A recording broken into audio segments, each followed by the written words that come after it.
Então, para você entender um pouquinho da minha história, né, além de ter me endividado no cartão de crédito há muitos anos atrás, eu já passei por fases de não ter dinheiro para pagar conta, atrasar o cartão de crédito era apenas uma delas. Ter que contar o dinheiro para comer, não sobrar absolutamente nenhum real. Ou estava no 0 a 0 ou estava no negativo. E ter que esperar ainda o dinheiro do próximo mês para conseguir pagar algumas contas que estavam atrasadas do mês anterior. Inclusive, parecia que essa história nunca chegaria ao fim. Eu não sabia exatamente o que eu precisava fazer, não tinha, né, a consciência que isso era determinado pelo meu comportamento. E eu mesma me colocava numa fria o tempo inteiro, porque eu ganhava, gastava. E é esse o comportamento que eu vejo de muitos fisioterapeutas, né? Então, no começo da minha jornada ali como fisioterapeuta, eu faturava em média de 2 a 3 mil reais e eu gastava exatamente tudo, sem economizar um único centavo.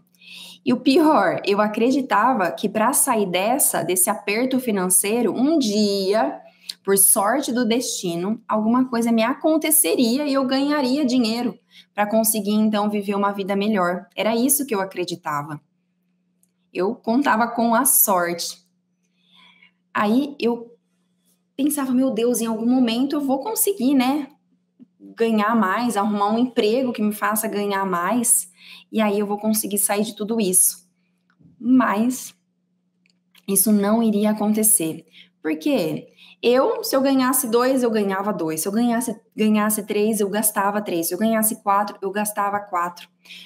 Então, era falta de conhecimento. Inclusive, eu tenho um mentorado que ele vive na Grande São Paulo, ele tem 55 anos e ele é fisioterapeuta na área de terapias manuais. Ele tem muito conhecimento técnico, ele já fez curso de tudo que você pode imaginar, né? De até acupuntura, liberação miofascial, quiropraxia. Então, ele realmente tem uma bagagem muito grande para aplicar isso nos pacientes e entregar muito resultado para os pacientes, né? E se você conhece a Grande São Paulo, sabe que ali tem um potencial enorme de captação de pacientes, porque tem milhões de pessoas que circulam ali todos os dias. E eu me lembro que no dia que ele começou a fazer o processo da mentoria, né, uma das coisas que ele me falou hoje, o aluguel da minha sala é 3 mil reais. Porém, o meu faturamento não é o suficiente para pagar as minhas contas. E quem está me ajudando é a minha mulher. Então, ele, assim como eu, né, lá no início da minha carreira, também não tinha consciência de que a gente decide a todo momento, né? É uma escolha realmente se você vai entrar em uma dívida ou se você não vai entrar.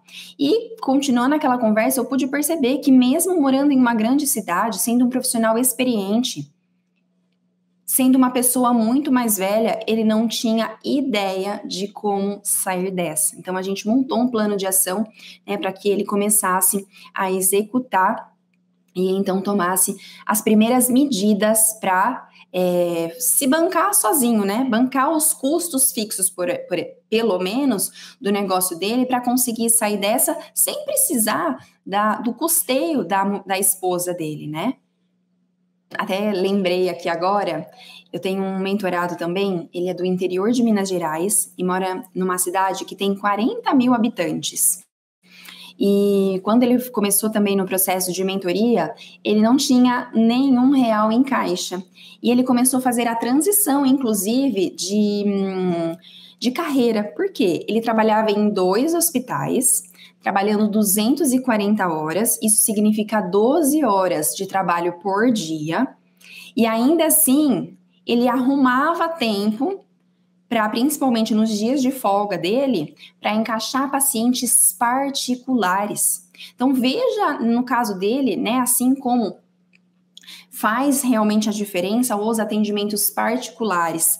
Porque enquanto ele ganhava em um dia trabalhado no hospital, ele fazia em um paciente, ou seja, 12 horas de trabalho para 1 hora de trabalho, ter o mesmo ali recebimento por aqui ele recebia R$150 a hora de um atendimento, enquanto ele recebia isso 150 mais ou menos, nos hospitais em que ele trabalhava, né? E aí ele começou, então, nos horários vagos dele, encaixar os pacientes particulares. E assim ele começou fazendo, na verdade, os atendimentos dentro da garagem da casa dele, porque ele não tinha reserva financeira, ele não tinha condições de pagar um aluguel, de pagar custos fixos para um negócio ainda.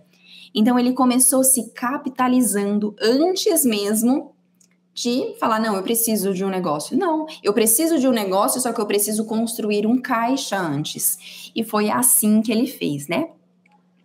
E então, voltando ali um pouquinho, para vocês entenderem como é o comportamento padrão, como eu agia e como muitos fisioterapeutas agem, e que é aí o jeito errado, né, de se começar essa independência financeira. Então, eu, como trabalhava em uma clínica médica e recebia uma porcentagem por cada atendimento que eu fazia, e fechava ali, né, um caixa toda semana. Então, o paciente saía da minha sala, passava no financeiro dessa clínica, fazia o pagamento, e aí, uma vez por semana, que era na sexta-feira, eu descia no financeiro, então a gente fazia o balanço do que eu tinha produzido naquela semana, recebia esse dinheiro daquela semana, na semana seguinte a mesma coisa, então toda sexta-feira eu tinha um recebimento.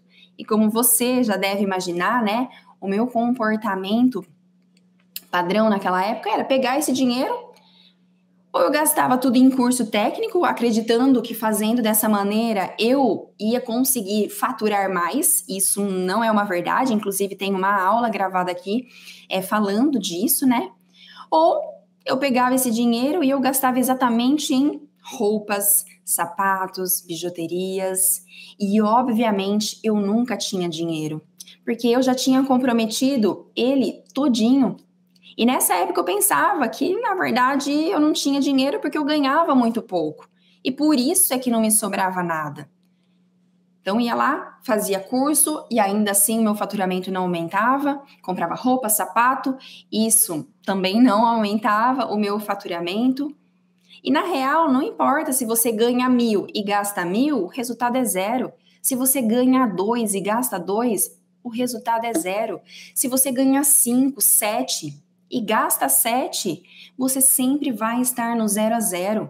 E se você gasta mais porque está comprometendo o seu financeiro no cartão de crédito, ou seja, antes mesmo de ganhar, você já gastou dinheiro no cartão de crédito, já tem um financiamento, seu dinheiro já está comprometido antes mesmo de você fazer. Ou seja, você está no negativo. Então, a conta aqui é básica. Ganhou um, gastou um, é zero.